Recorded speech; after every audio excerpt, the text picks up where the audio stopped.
Mudah-mudahan apa yang kita lakukan hari ini menjadi amal soleh untuk kita dan untuk lembaga kita yang sudah memfasilitasi mata kuliah ini.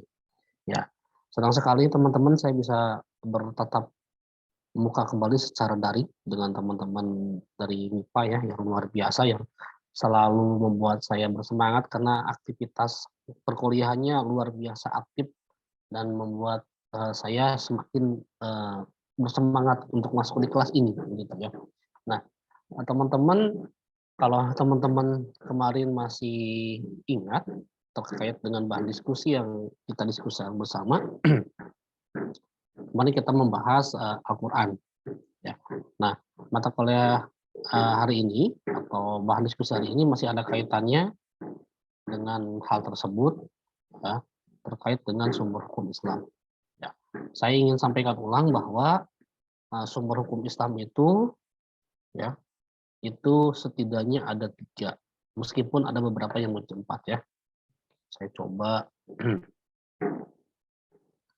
kembali bahwa sumber hukum Islam itu ada 3 ya, secara mayoritas pendapat. Pertama adalah Al-Quran, kedua adalah Sunnah atau hadis, dan yang ketiga adalah ijtihad ya. Dan ketiganya itu sifatnya adalah hierarki, artinya dari atas ke bawah tidak boleh ditukar posisinya. Harus Quran dulu, Sunnah, kemudian ijtihad. Nah, kemarin teman-teman juga sudah banyak berdiskusi terkait dengan tata tertib urutan surat dalam Al-Quran gitu ya, dan beberapa contoh yang lain terkait dengan hukum-hukum Islam. Oke. Nah, pada pertemuan kali ini saya akan melanjutkan yang kemarin, artinya adalah kita akan mendiskusikan tentang sumber hukum yang kedua, yaitu hadis atau sunnah. Nah, ini sesuatu yang sangat penting. Kenapa? Karena nanti kita akan memahami bahwa keberadaan sunnah dengan hadis itu bukan berarti menafikan hukum yang ada dalam Al-Quran, tapi justru memperkuat. Ya. Jadi ini kira-kira teman-teman bahan diskusi kita hari ini tentang hadis. Hadis ya, hadis itu ada yang menyebutnya juga sunnah. Ini nanti rujukannya sama sebenarnya, hanya penyebutannya yang berbeda gitu ya. Kita akan berbicara tentang hadis atau sunnah sebagai sumber hukum Islam. Tentu saja sumber hukum Islam yang kedua. Kita berangkat dari sini teman-teman bahwa hadis itu secara bahasa artinya adalah baru ya, sesuatu yang baru, lawan dari kodim. Hadis itu adalah lawan dari kodim. Nah, adapun secara istilah, kenapa kemudian hadis itu disebut juga sunnah? Karena rujukannya sama ke sini ya. Hadis itu adalah segala sesuatu yang berasal dari Rasulullah, ya. Semua yang bersumber dari Rasulullah, baik itu ucapan, perbuatan maupun ketetapan atau persetujuan Nabi Muhammad SAW, itu adalah hadis atau sunnah. Jadi sunnah itu tidak sekedar sunnah itu ada dua pemahaman ya. Ada sunnah dalam konteks hukum, artinya jenis-jenis hukum, ada wajib, sunnah, mubah, makruh, kemudian haram. Ya. Ini sunnah dalam konteks adalah segala sesuatu yang disandarkan kepada Nabi, baik itu ucapan beliau, perbuatan beliau maupun ketetapan beliau. Nah, ketetapan itu seperti apa nanti akan saya sampaikan ya teman-teman. Jadi apa yang diucapkan oleh Nabi, apa yang diperbuat oleh Nabi itu adalah sunnah. Artinya apa yang dikerjakan Rasulullah itu bisa menjadi, bukan bisa menjadi, itu menjadi sumber hukum kita. Ya, sumber hukum bagi kita sebagai umat muslim. Makanya di sini disebutkan bahwa hadis itu ya klasifikasinya ada 3. Ada qauliyah, ada fi'liyah, ada takririah. Qauliyah itu hadis yang berupa ucapan Nabi, ya. Fi'liyah itu adalah perbuatan Nabi atau Rasul. Takrir itu adalah ketetapan atau persetujuan Nabi terhadap sesuatu. Ya, kalau perbuatan, ucapan sudah jelas. Nah, yang disebut dengan takrir itu seperti apa? Jadi pernah pada zaman dulu, ya, sahabat itu mengonsumsi daging biawak ya, teman-teman. Nah, mengonsumsi daging biawak. Kemudian Rasulullah tidak melarang, tapi Rasulullah tidak memakannya. Artinya adalah itu adalah ketetapan dari Kanjeng Nabi bahwa daging biawak boleh dikonsumsi meskipun Rasul tidak mengkonsumsinya. Kenapa? Karena Rasulullah tidak melarang sahabat ketika memakan daging itu. Itu takrir ya. Jadi sesuatu yang Rasulullah diamkan tetapi Rasulullah tidak melarangnya, itu takrir. Jadi sesuatu yang tidak dilakukan oleh Nabi tapi Rasulullah tidak melarangnya, itu takrir.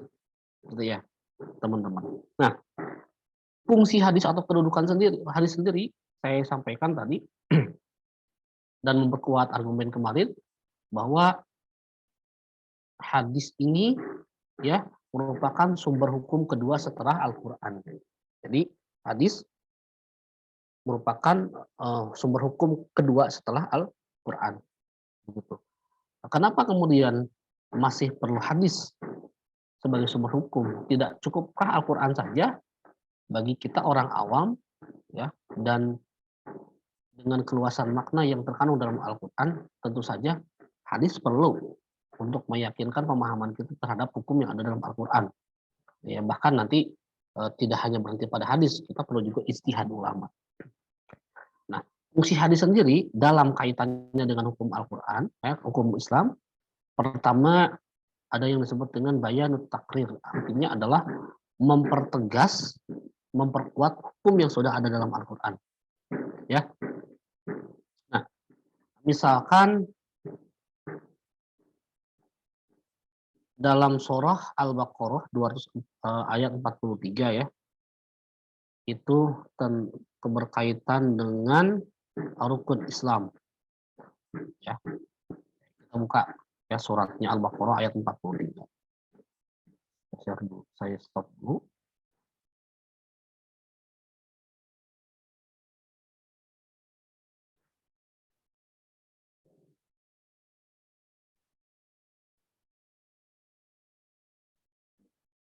Baik, kita buka ya Al-Baqarah ayat 43.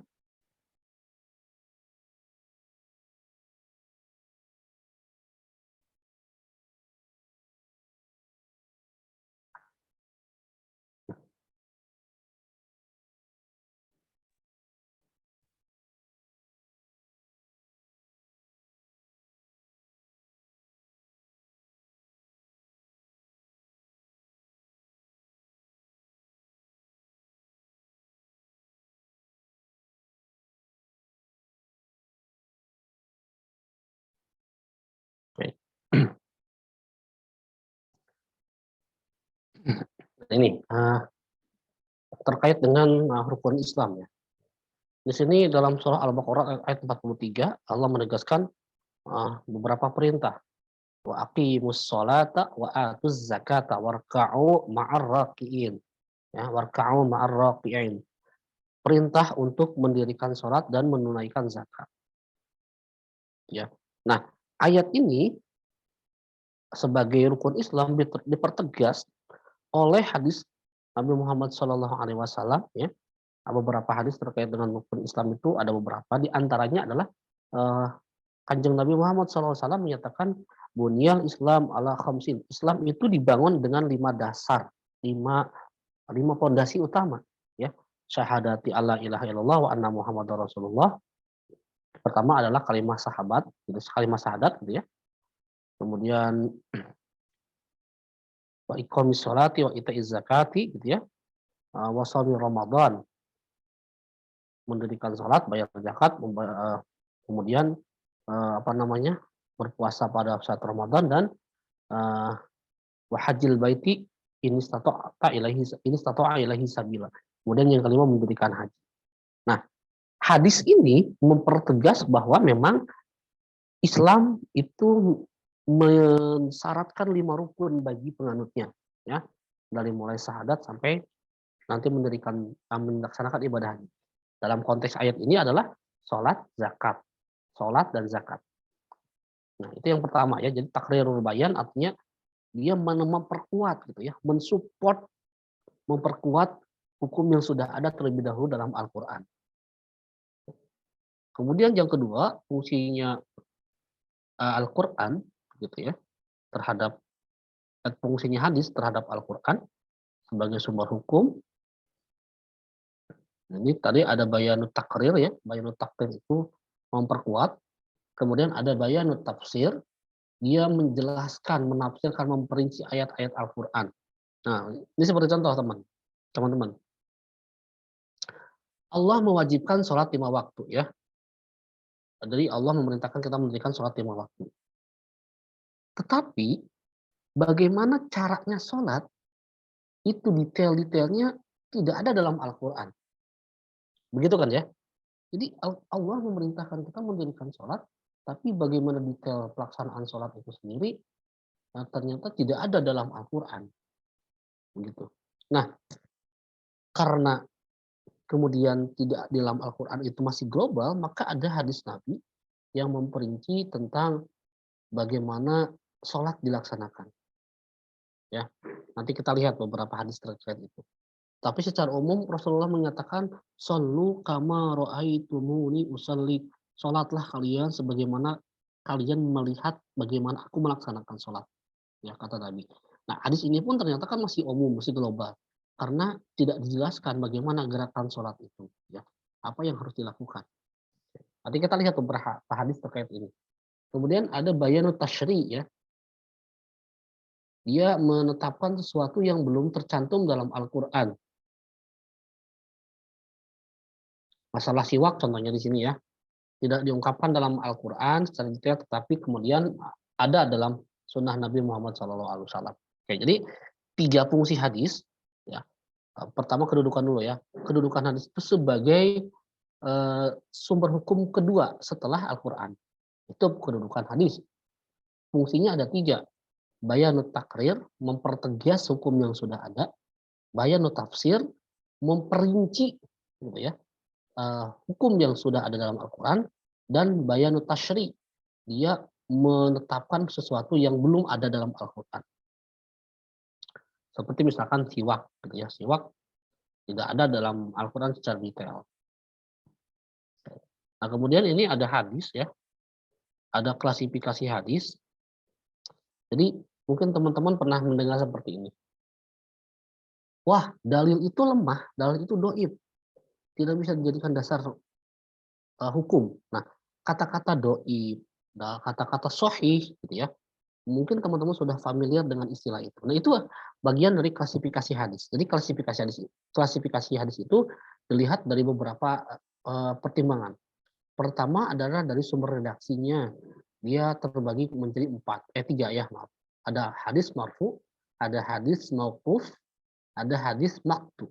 Hadis marfu itu adalah dia sanadnya, rangkaian rantai rantai penerima hadisnya gitu ya, kan hadis itu kan dari Nabi, Kanjeng Nabi Muhammad turun ke sahabat, sahabat ke tabi'in, tabi'in atba'ut tabi'in, atba'ut tabi'in, kemudian kepada ulama salaf dan seterusnya sampailah kepada misalkan perawi terakhir ya, Abu Hurairah atau misalkan Imam Muslim ya.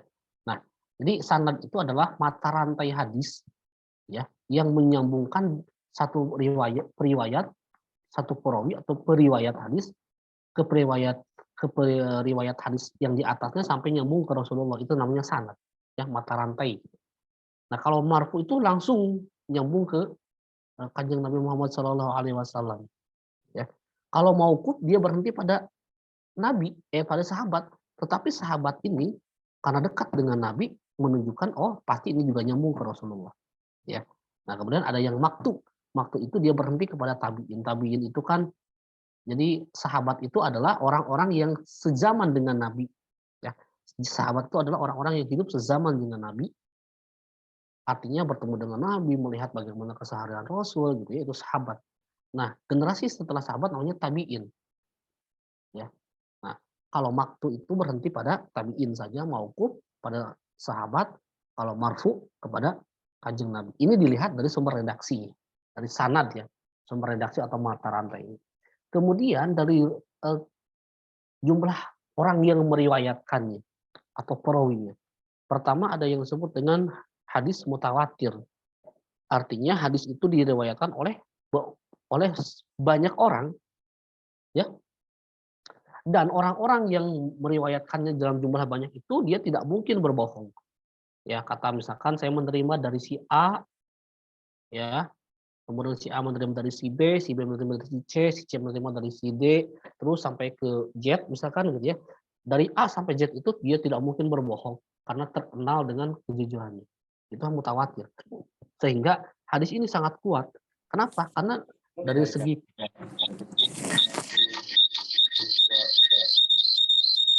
mohon dibantu ya.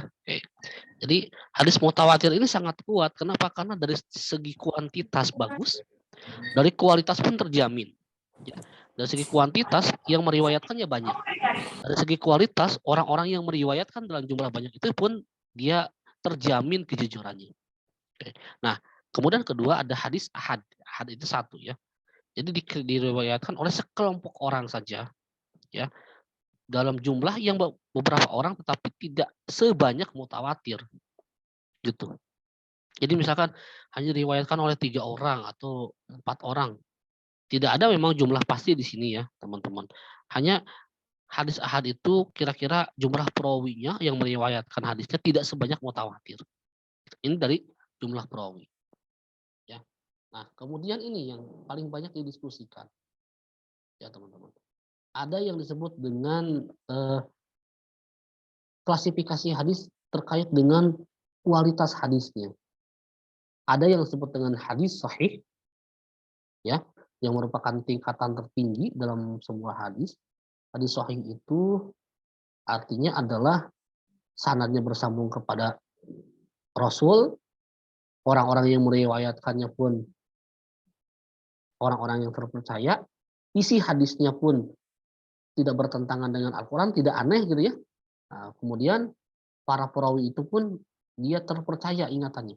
Jadi kualitas hadisnya itu nomor 1 lah, grade A begitu ya, grade A. Karena apa? Karena dari segi redaksi memang sesuatu yang tidak bertentangan dan masuk akal, tidak bertentangan dengan Al-Quran terutama, dari jumlah perawinya pun banyak, ya, bersambung langsung ke Rasulullah, dan orang-orang yang meriwayatkannya dia terpercaya. Itu sahih. Ya. Kemudian ada hadis hasan. Ini juga sama dengan hadis sahih, hanya saja ada tingkat ingatannya tidak sesempurna yang pada sahih. Ya. Turun lagi grade-nya dhaif. Ya. Ini terputus, tidak tersambung dengan Rasulullah. Kemudian dicurigai ada beberapa orang yang perawinya itu dia tidak dianggap kurang kredibel, gitu ya. Nah, yang keempat ini hadis maudhu. Maudhu itu artinya adalah bukan hadis, bukan dari Nabi, ya. Artinya bisa saja itu perkataan sahabat, itu perkataan orang lain, gitu ya. Hadis maudhu itu pokoknya bukan hadis, bukan dari Rasul. Jadi sekali lagi dilihat dari tingkat keaslian, keotentikan hadis, ada hadis sahih, dia yang benar-benar tersambung dengan Rasulullah, perawinya pun terpercaya. Hadis hasan, ya. Hadis hasan itu perawinya ada beberapa yang kredibilitasnya tidak sebaik sahih. Hadis dhaif itu dipertanyakan kredibilitas orang yang meriwayatkannya. Hadis maudhu itu jelas bukan hadis Nabi Muhammad SAW. Nah, di antara ketiga hadis ini, keempat hadis ini, tentu saja ketika beribadah hadis sahih begitu ya, yang akan menjadi patokan. Gitu ya, hadis sahih yang akan menjadi patokan ketika melaksanakan ibadah. Yang lain meskipun dhaif itu dalam dasar hukum ibadah tidak bisa dijadikan dasar, hanya untuk fadhailul amal saja yang tidak terkait dengan ibadah yang 5 itu ya, yang rukun iman dan Islam, rukun Islam yang 5 itu tidak bisa dijadikan dasar. Gitu. Jadi sekali lagi saya ulangi, klasifikasi hadis ini kita bisa dilihat dari 3 aspek. Pertama dari sumber hadis ya, dari sanadnya ya. Jadi mata rantai periwayatan hadis. Ada yang marfu dia nyambung langsung ke Rasulullah, ada yang mauquf dia berhenti pada sahabat tetapi ada indikasi ini memang dari Rasulullah. Kemudian ada maktu yang terputus pada tabi'in, satu generasi di bawah sahabat. Kemudian dari jumlah perawinya ada 2, mutawatir dan ahad. Ya, mutawatir itu jumlahnya banyak dan terpercaya semua orang yang meriwayatkannya. Sedangkan ahad itu jumlahnya tidak sebanyak yang mutawatir. Kemudian dari tingkat keaslian hadis ada hadis sahih. Ini hadis yang benar-benar dapat dipertanggungjawabkan gitu ya keasliannya. Kemudian hadis hasan itu dia ada beberapa perawi yang kredibilitasnya tidak sebaik pada sahih, ada yang dhaif, kredibilitas perawinya dipertanyakan dan ada maudhu. Ini adalah bukan hadis tapi dianggap hadis oleh sekelompok orang, ya. Jadi hadis palsu itu artinya bukan berarti perkataan yang dusta, tetapi dia bukan hadis tapi sebagian orang menganggapnya hadis, ya. Nah, teman-teman di sini ada kata-kata matanya atau isi hadisnya tidak janggal. Kenapa demikian? Karena pernah dalam sejarah ada hadis bunyinya kurang lebih seperti ini ya, bahwa orang yang cocok menjadi pemimpin di muka bumi ini adalah dari kelompok Muawiyah. Nah itu kan janggal, kenapa? Karena dia mengkultuskan satu kelompok tertentu, satu kelompok politik tertentu. Itu kan janggal. Makanya itu hadisnya kemudian bukan sahih, janggal gitu ya. Karena tidak memungkinkan. Atau misalkan begini, ada orang yang menyebutkan, oh kata Nabi, pilihlah hadis yang berlambang bulan dan bintang misalnya gitu ya. Oh tidak ada hadis seperti itu. Rasulullah tidak menggiring opini seperti itu. Makanya itu janggal dan itu bisa kita pastikan diduga itu hadis-hadisnya bukan hadis sahih. Oke. Oke, sampai di sini dulu terkait hadis baik sebagai sumber hukum Islam, kedudukan dan fungsinya serta klasifikasinya. Ada pertanyaan silakan.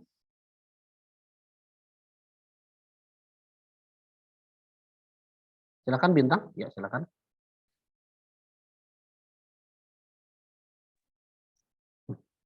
Ya, baik. Terima kasih untuk Bapak sebelumnya ya, yang udah menjelaskan ya tentang masing-masing tentang tingkat keaslian hadis. Nah, bila hadis yang digunakan yang bisa diimplementasikan dalam kehidupan sehari-hari berdasarkan sabda dari Rasulullah Shallallahu Alaihi Wasallam itu masuk tipenya tuh hadis sahih, hadis hasan, hadis doif, hadis maudhu, dan lain sebagainya. Masuknya ke dalam tip hadis apa begitu Pak? Terima kasih. Baik, sama-sama. Terima kasih pertanyaan yang sangat bagus Bintang. Jadi mungkin saya akan sedikit ubah pertanyaannya ya. Jadi di 4 kriteria hadis ini, 4 klasifikasi hadis ini, hadis mana yang bisa dijadikan sebagai sebagai pegangan kehidupan sehari-hari, gitu ya kira-kira. Saya agak ubah sedikit redaksi hadisnya ya, redaksi pertanyaannya. Kalau untuk dasar pelaksanaan ibadah yang 5 ya, sholat, puasa, zakat, haji, itu harus yang sahih, harus yang sahih. Ya, makanya ketika sholat kita harus, kenapa maghrib 3 rakaat atau isya 4 rakaat gitu ya? Karena hadisnya menyuruh seperti itu. Jika ada kemudian hadis misalkan hadis dhaif yang mengatakan sholat subuh itu 3 rakaat, itu tidak bisa dijadikan dasar. Kenapa? Karena untuk ibadah yang rukun iman yang 5 ya, itu harus yang sahih ya. Nah, adapun di luar itu yang 5 itu ada beberapa hadis dhaif yang bisa digunakan. Misalkan begini, teman-teman ketika ada sebagian dari kita, ya termasuk saya, merayakan beberapa peringatan seperti Maulid, Isra Mi'raj, Id, kemudian nanti mungkin ada juga nisfu Sa'ban gitu ya, besok nisfu Sa'ban, itu ada beberapa hadis yang diutarakan dan katanya dhaif. Tetapi karena itu terkait dengan fadhailul a'mal, artinya adalah perbuatan-perbuatan amal soleh ya, yang mengandung banyak pahala, tapi tidak hukumnya wajib gitu ya, tidak hukumnya wajib, hanya fadhailul a'mal istilahnya, itu maka dhaif pun bisa digunakan, ya. Jadi ringkasnya dari saya, Bintang, dan yang lain, untuk dasar ibadah yang 5 ya, sholat, puasa, zakat, haji, termasuk syahadat gitu ya, gunakanlah hadis-hadis sahih dan lebih baik kita menggunakan hadis sahih. Tetapi ada beberapa memang hadis dhaif yang bisa digunakan dalam konteks fadhailul a'mal. Fadhailul amal itu yang seperti tadi. Jadi amal ibadah atau kegiatan-kegiatan keagamaan yang tidak terkait langsung dengan ibadah ritual yang utama. Artinya begini, maulid itu kan mau melaksanakan maulid itu tidak apa-apa ya. Dilaksanakan silakan, tidak pun tidak membatalkan keislaman kita. Tapi kalau sholat harus dilaksanakan, kalau tidak kita jadi murtad. Itu yang utama. Kalau di luar yang 5 tadi seperti maulid, Isra Mi'raj, karena itu tidak terkait dengan pembatalan akidah kita, maka hadis itu boleh digunakan. Misalkan begini, ya, besok ada nisfu Sya'ban kalau beberapa orang itu mengamalkan nisfu Sya'ban. Ada hadis misalkan ya, bahwa orang yang membaca surah Yasin pada malam nisfu Sya'ban maka dia akan diampuni dosanya. Itu tidak apa-apa diamalkan kita baca surah Yasin pada nisfu Sya'ban. Kenapa? Toh tidak melanggar hukum ibadah yang pokok, yang 5 tadi. Ya, dilaksanakan meskipun dhaif karena membaca Quran kan, membaca surah Yasin kan tetap ibadah. Tidak pun kemudian tidak apa-apa. Gitu ya. Jadi bedanya di situ Bintang. Kalau untuk yang ibadah yang 5 itu yang rukun Islam itu harus sahih. Tapi kalau yang fadhailul amal di luar itu boleh gitu ya, mengamalkan ambil hadis dhaif selama itu bukan terkait dengan ibadah yang pokok yang 5 itu. Begitu ya Bintang, jawaban dari saya.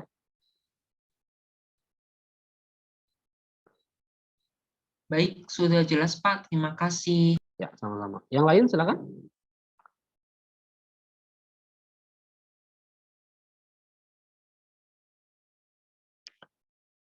Kalau tidak ada saya coba akan berikan beberapa contoh ya, teman-teman ya. Ada contoh terkait dengan tadi hadis ya. Kita kan diperintahkan sholat, tetapi ternyata kan dalam Al-Qur'an kan umum, global gitu ya perintahnya, tidak terlalu spesifik. Nah, maaf. Sebelum ke yang sholat, saya akan menyampaikan dulu contoh yang lain ya. Jadi, teman-teman dalam salah satu surah Al-Maidah ya, Al-Maidah disebutkan bahwa di situ ada beberapa makanan yang diharamkan ya. Dalam Al-Qur'an disebutkan misalkan hurimat gitu ya, hurimat alaikumul maitatu wadamu walahmul khinzir gitu ya. Wa ma uhilla li ghairillah. Jadi ada beberapa yang diharamkan oleh Allah. Oke, saya buka ayatnya deh ya, saya buka ayatnya supaya jelas. Al-Maidah.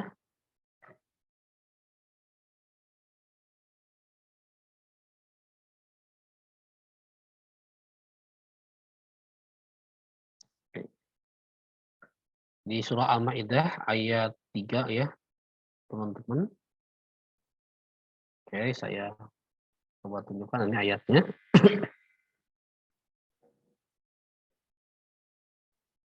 Nah, di dalam ayat ini Allah menjelaskan hurimat alaikumul maitatu wadamu walahmul khinzir wa ma uhilla li ghairillahi bih. Sampai situ dulu ya. Ada beberapa makanan yang Allah haramkan di sini. Diharamkan bagimu memakan bangkai, darah, daging babi ya, dan hewan yang disembelih tidak atas nama Allah, jadi tidak mengucapkan nama Allah ketika menyembelih. Jadi ada berapa tadi? 4 ya. Yang disebutkan spesifik itu ada 3 ya. Dia bangkai, tidak boleh bangkai, darah tidak boleh, ya, daging babi tidak boleh. Hewan lain yang tidak disembelih atas nama Allah tidak boleh juga. Ya tadi bangkai, darah, daging babi. Ya.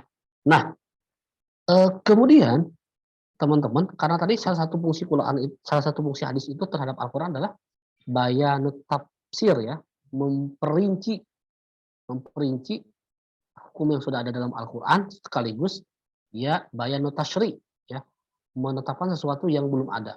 Terkait dua hal itu, ada kemudian hadis Rasulullah Shallallahu Alaihi Wasallam ya, teman-teman.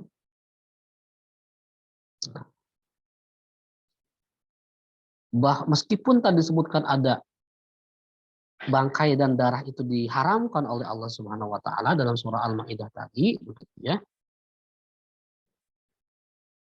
Tetapi ternyata sebentar, saya masih cari hadisnya ya, redaksi hadisnya.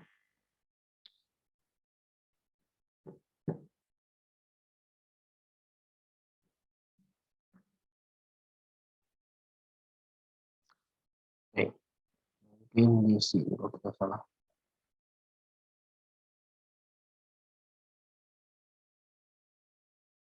Nah, oke. Di sini ada contoh hadis ya. Tadi saya sebutkan salah satu yang diharamkan oleh Allah dalam Al-Qur'an surah Al-Maidah adalah bangkai.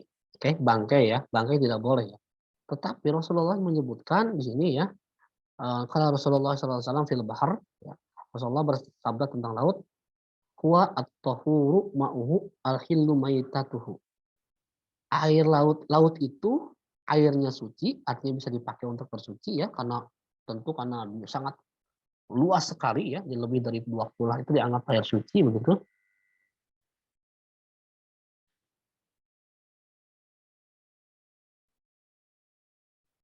Tapi yang menarik adalah teman-teman bisa dilihat di redaksi yang lanjutannya gitu ya.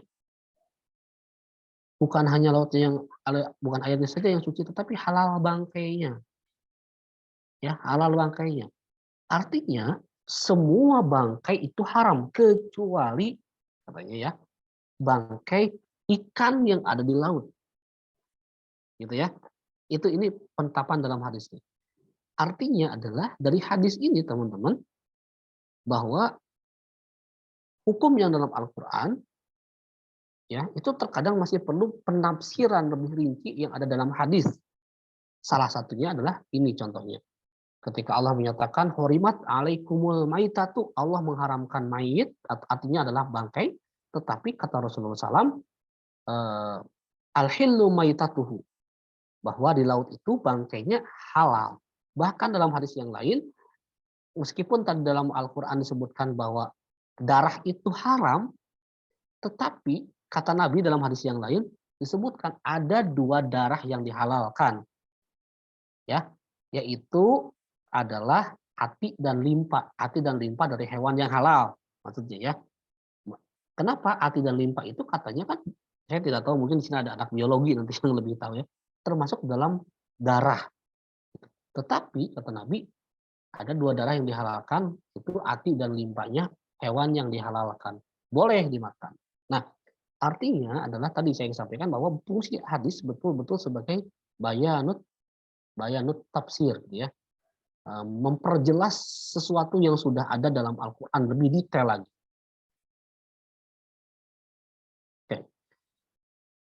Nah, terkait dengan bacaan sholat tadi atau gerakan sholat tadi, teman-teman, kan dalam Al-Qur'an hanya disebutkan aqimus sholah wa itauz zakah gitu ya.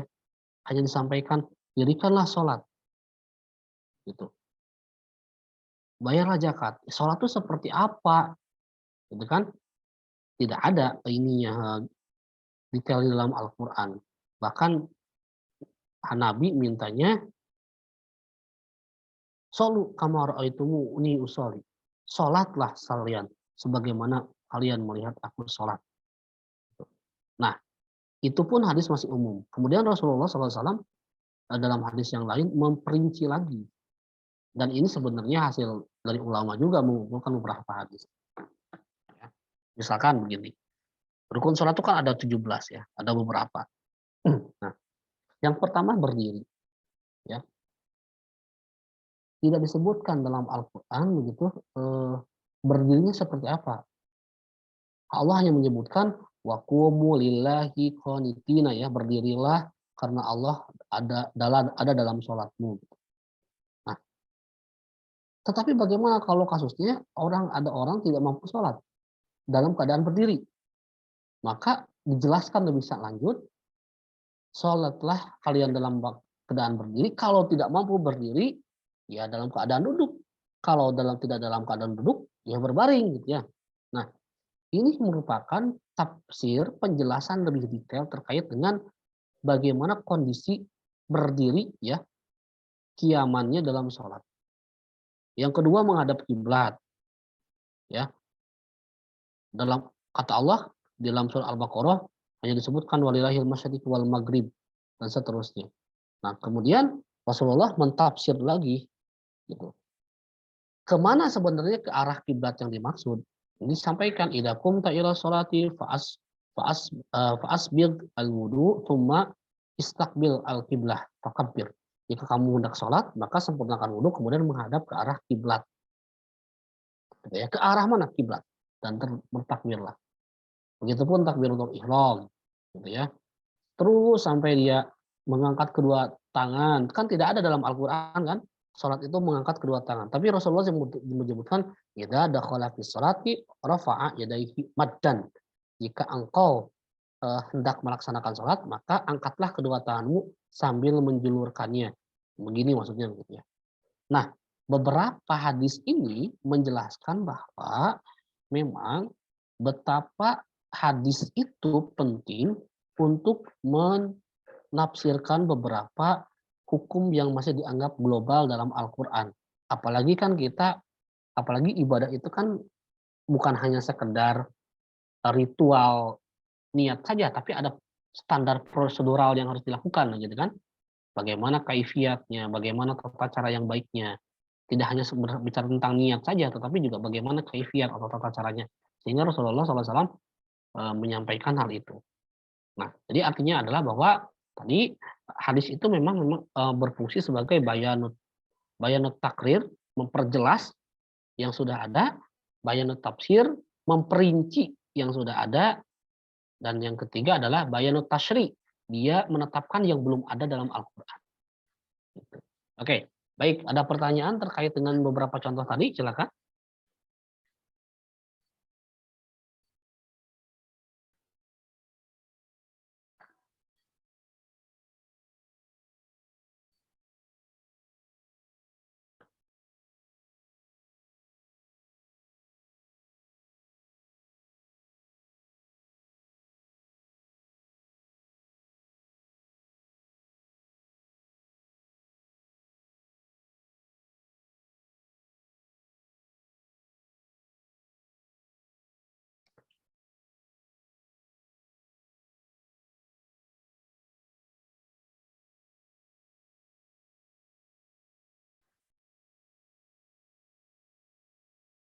Oke, jadi itu ya yang saya sampaikan teman-teman bahwa sumber hukum dalam Islam itu ya kenapa ada 3? Karena ada beberapa sifat dari Al-Quran itu yang global ya.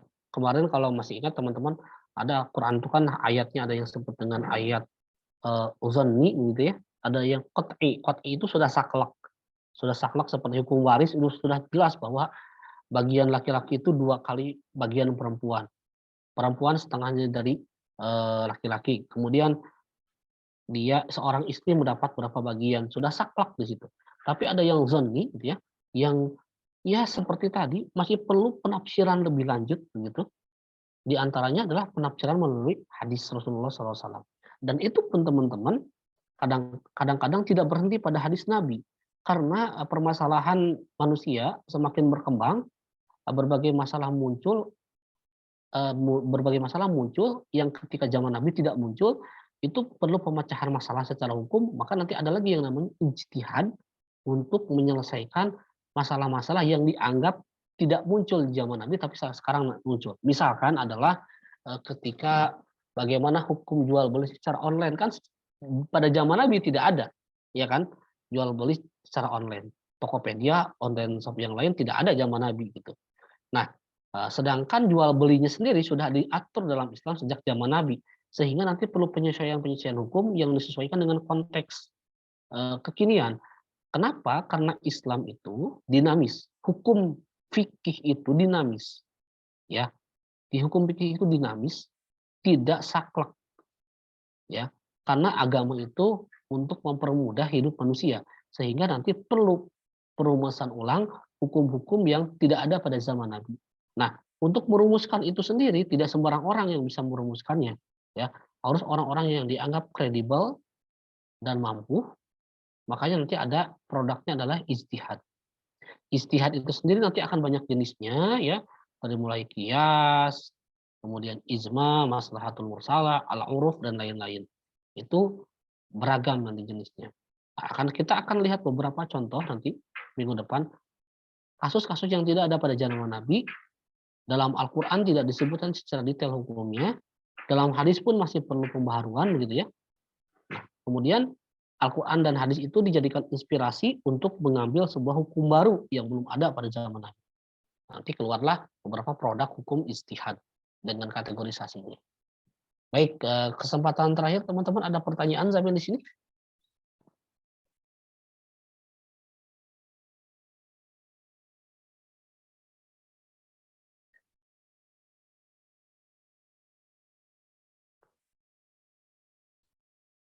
Saya ingin bertanya, Pak. Silakan, Septiani. Ini berkaitan sama diskusi yang sudah saya kerjakan di LMS yang apa namanya kuis. Iya, di kuis itu ada satu soal mengenai fungsi dari sunnah. Fungsi dari sunnah itu sendiri kan tadi kata Bapak sudah dijelaskan juga sebagai sumber kedudukan kedua setelah Al-Quran dan juga menafsirkan dan juga menetapkan hukum yang baru. Nah, di sini saya agak bingung sama jawabannya karena di sini yang bukan fungsi sunnah itu jawaban yang benarnya adalah menjelaskan sesuatu yang masih umum dalam Al-Quran. Bukannya itu benar ya Pak? Karena jawaban saya itu dan saya bingung kenapa jawaban yang bukan malah itu gitu. Oke, baik, terima kasih atas informasinya. Mungkin untuk terkait soal akan saya coba cek dulu ya, Septiani. Karena ini bisa jadi apa namanya, human error dan lain-lain. Oke, atau lebih baik coba saya sambil buka ya, penasaran. Karena secara materi yang tadi saya sampaikan, harusnya tadi ya jawabannya itu sesuai dengan yang dipilih ya. Gitu. Apa namanya? Harusnya memperjelas yang belum ada justru itu fungsi hadis begitu kan ya.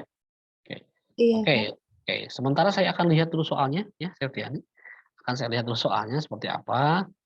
Karena ini kebetulan bukan saya yang buat soal gitu ya, tapi tim tim dosen. Mungkin saya perlu klarifikasi nanti. Tetapi sejauh ini itu hanya bagian dari teknis saja. Yang jelas bagi saya gitu ya, jawaban tadi bahwa Al-Qur'an itu perlu diperjelas lagi, konsep yang belum adanya melalui hadis itu adalah sesuatu yang betul. Contoh yang seperti tadi saya sampaikan ya, hukum tentang apa namanya, siwak gitu, di Al-Qur'an tidak ada, tetapi kemudian di Nabi itu ada. Dan banyak lagi beberapa contoh lain yang di Quran tidak disebutkan secara langsung, tetapi adanya di hadis, gitu ya. Bahkan lebih banyak, gitu. Hanya hukum waris saja yang jelas, gitu ya. Termasuk misalkan apa namanya, menikah dalam Al-Quran itu kan ada anjuran menikah, tetapi kemudian hukumnya apakah benar wajib atau tidak? Ternyata hukum menikah itu pada dasarnya tidak wajib, tapi boleh mubah gitu ya. Tetapi nanti kemudian bisa disesuaikan dengan kondisi orang yang akan menikahi itu. Bisa jadi wajib bagi orang yang sudah mampu untuk menikah secara lahir batin, dia tidak bisa menahan syahwat, itu wajib gitu. Tapi bisa jadi sunnah bagi orang yang sudah mapan tetapi dia masih bisa menahan syahwat. Tapi bisa jadi haram bagi orang yang dia belum mampu tapi memaksakan gitu, ingin menikah, itu bisa jadi haram gitu. Ya, jadi nanti saya coba lihat dulu ya Septiani terkait hal itu. Nah, nanti saya coba berikan pandangannya terkait dengan jawabannya. Gitu. Itu sementara ya, karena saya harus lihat dulu soalnya. Oke, baik. Bintang silakan. Baik Pak, saya Bintang Prabuana izin bertanya lagi. Kan sumber-sumber hukum Islam itu kan ada 3 macam, yaitu Al-Quran, Al-Hadis, dan Al-Hadis atau Sunnah dan Ijtihad. Nah, beberapa di pondok pesantren itu santrinya kadang sampai belajar tidak hanya dari 3 sumber hukum Islam itu saja, melainkan dia harus belajar tentang kitab kuning, kitab-kitab yang lain yang umat Islam tentunya itu nggak begitu mengenal gitu tentang ajaran-ajaran yang ada kitab kuning atau isi kandungannya. Nah, kitab kuning atau kitab-kitab yang lain gitu selain Al-Qur'an itu sabda dari Rasulullah, dan itu sabda dari Rasulullah atau berbeda dengan cara turunnya gitu seperti Al-Qur'an. Oke. Sebelumnya terima kasih Pak. Ya, sama-sama. Terima kasih.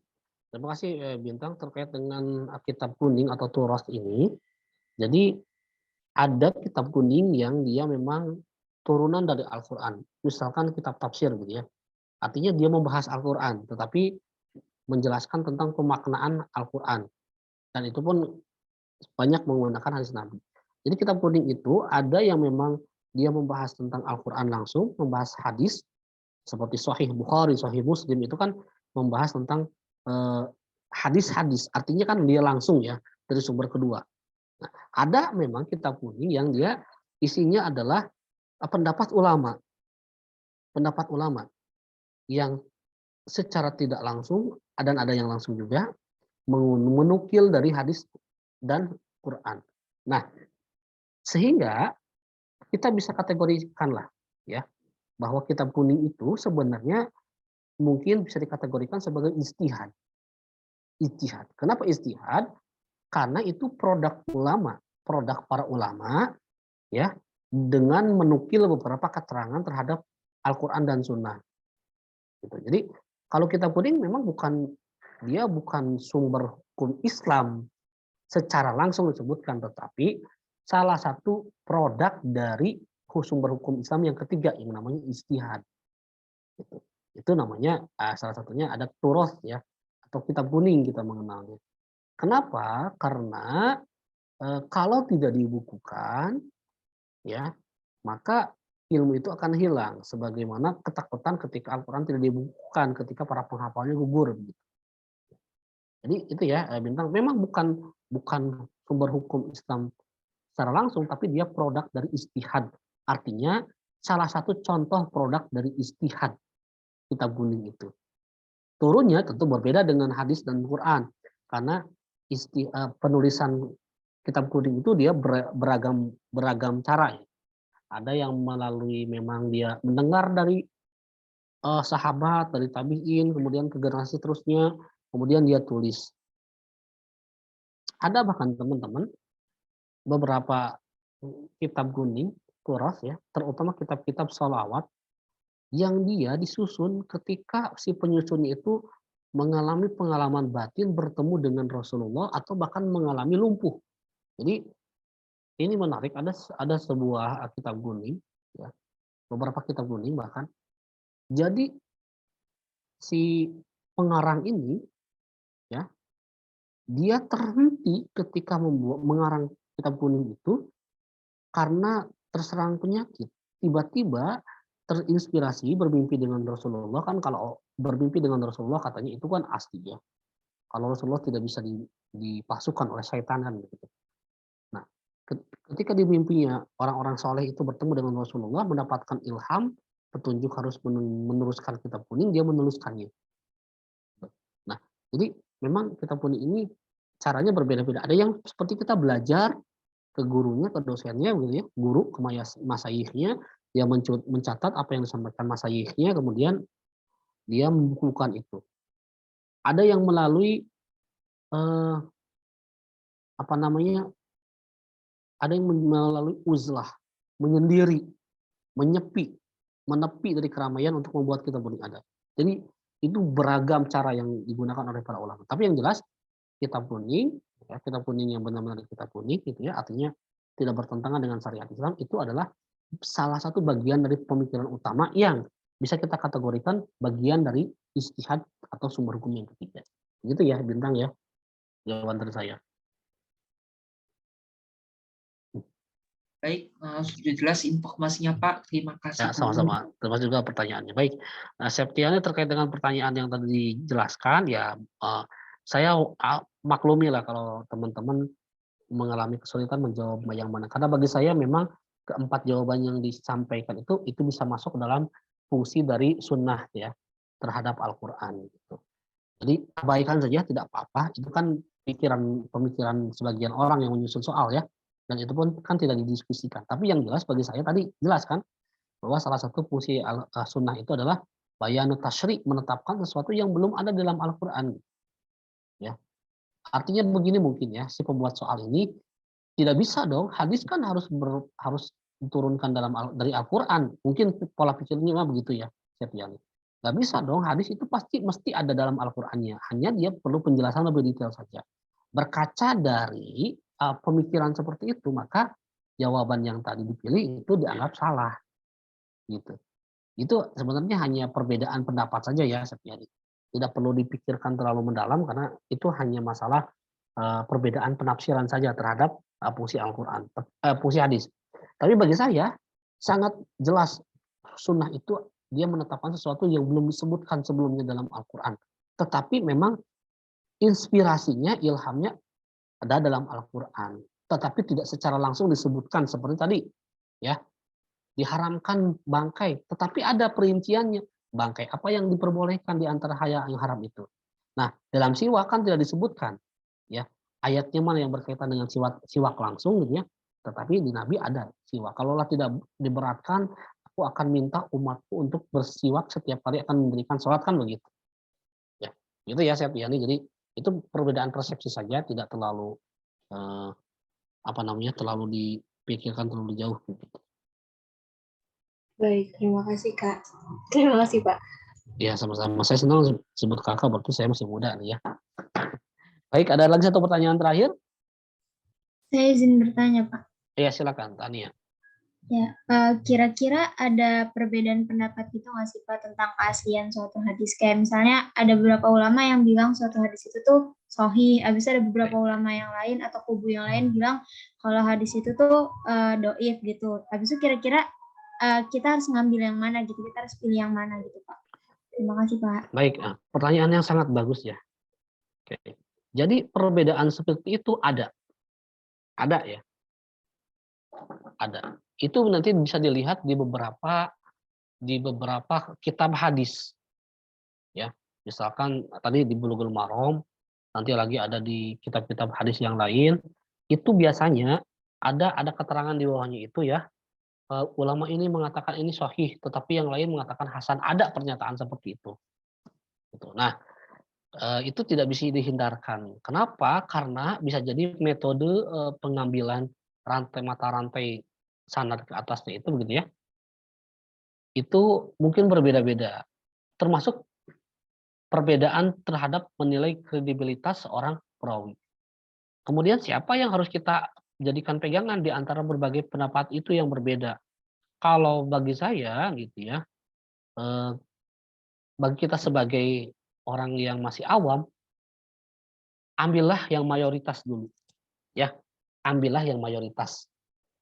Kenapa? Karena kata Nabi, umatku, umat muslim, tidak mungkin mereka berserikat dalam kemaksiatan. Artinya, mayoritas ulama yang menyatakan bahwa ini sahih, tidak mungkin dia dalam konteks ingin merusak sebuah kualitas hadis. Gitu.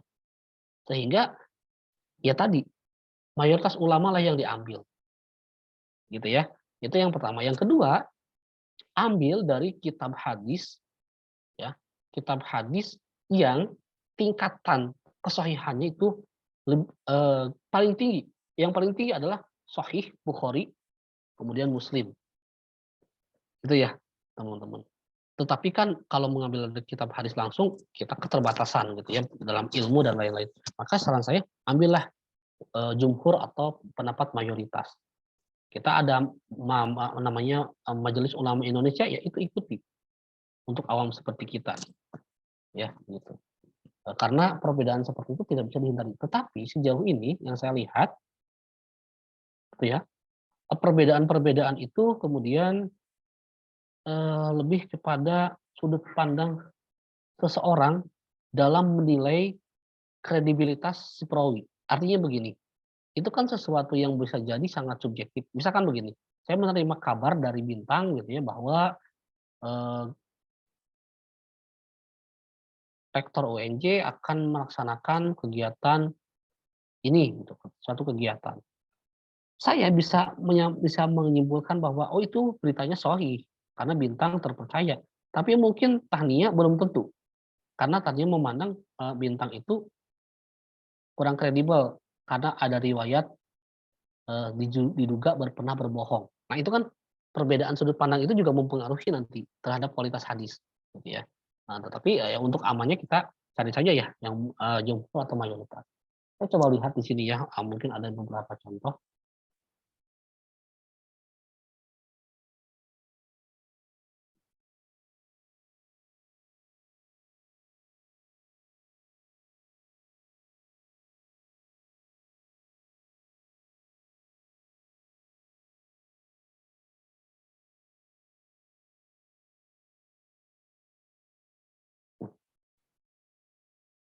Oke, kebetulan saya tidak sedang dalam menyimpan contoh kitab yang menyampaikan. Mungkin nanti insya Allah minggu depan saya coba perlihatkan ya beberapa contohnya.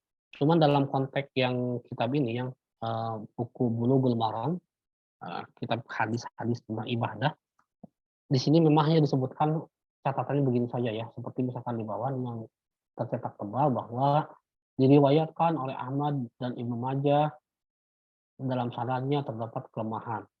Nah ini kan pendapat berarti kan pendapat ya. Menurut Ahmad, Imam Ahmad dan Ibnu Majah ada kelemahan. 69 kan. Nah, tetapi kemudian di sini ada catatan kakinya. Sahih diriwayatkan oleh Ahmad Ibnu Majah dalam Talqis Al-Habir ya. Nah, di sini ada keterangan lagi. Katanya ini kan dilemahkan, tapi di sini ada keterangan sahih. Gitu ya. Nah, artinya ini perbedaan pendapat seperti ini memang tidak bisa dihindari. Dan selalu ada pada beberapa konteks hadis dan teks hadis yang langsung gitu. Nah, oleh karena itu ya sudah, kalau saya tadi berpikir seperti itu. Kalau kita ragu, ambil saja jumhur ulama ya. Dan tidak mungkin hadis yang disepakati sahih itu bertentangan dengan ayat Quran. Itu juga rumusnya. Kalau ada hadis menurut jumhur ulama sahih tapi bertentangan dengan Al-Qur'an, itu rasanya tidak mungkin sahih. Misalkan begini. Dalam Al-Quran tadi jelas ya bahwa lahmul khinzir, daging babi itu haram. Tetapi ada hadis, suatu hadis misalkan yang menyatakan itu halal dan didukung oleh mayoritas ulama. Itu kan tidak masuk secara logika ya. Karena bertentangan langsung dengan Al-Quran. Jadi tadi dilihat mayoritas yang meriwayatkan atau mayoritas pendapat ulama bagaimana dan dilihat ada tidak ayat Quran yang bertentangan langsung dengan hadis itu. Kalau ada yang bertentangan langsung, kemungkinan hadis itu meskipun mayoritas hanya mayoritas akal-akalan. Ya, tetapi sejauh ini tidak ada yang seperti itu ya, Tania. Rata-rata yang mayoritas itu memang sesuai dengan Al-Quran dan secara logika pun itu tidak bertentangan dengan syariat Islam. Gitu. Oke, jadi ada ya perbedaan-perbedaan seperti itu akan ditemukan dalam kitab-kitab hadis nanti kalau dibuka. Tapi dalam kitab hadis yang langsung berbahasa Arabnya ya akan sangat terlihat di sana pendapat-pendapat itu. Mungkin nanti akan saya coba perlihatkan minggu depan beberapa ya. Saya belum punya PDF-nya soalnya. Oke, baik. Begitu ya, Tania jawaban saya. Oke, masih ada pertanyaan lagi, teman-teman?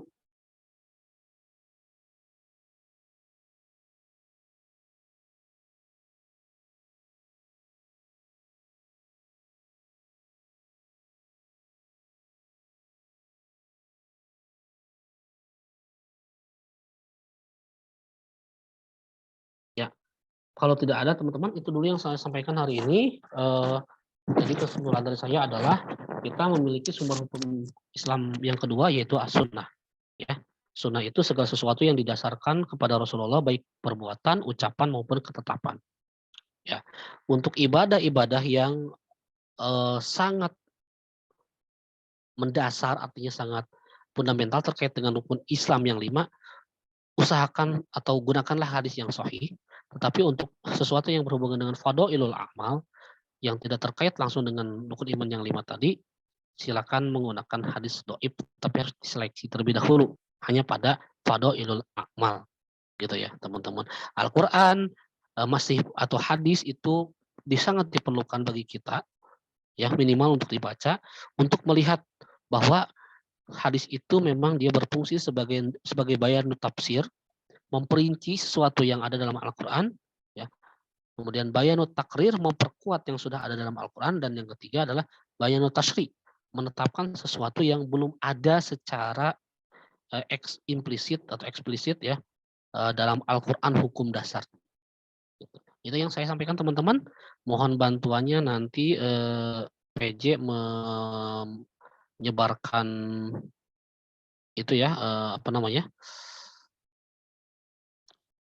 monet perkuliahan ya. Sekali lagi terima kasih, mohon maaf atas segala keterlambatannya. Kita jumpa lagi minggu depan dengan istihad ini yang akan lebih kompleks lagi daripada Quran dan Sunnah gitu ya, karena ada beberapa pembagian yang titik perbedaannya justru di sini akan lebih terasa. Baik, nah, teman-teman terima kasih atas kehadirannya. Jumpa lagi kita pada minggu yang akan datang. Salam sehat selalu. Assalamualaikum warahmatullahi wabarakatuh. Waalaikumsalam. Waalaikumsalam. Terima kasih banyak, Pak. Terima kasih banyak Bapak atas Terima kasih, Pak.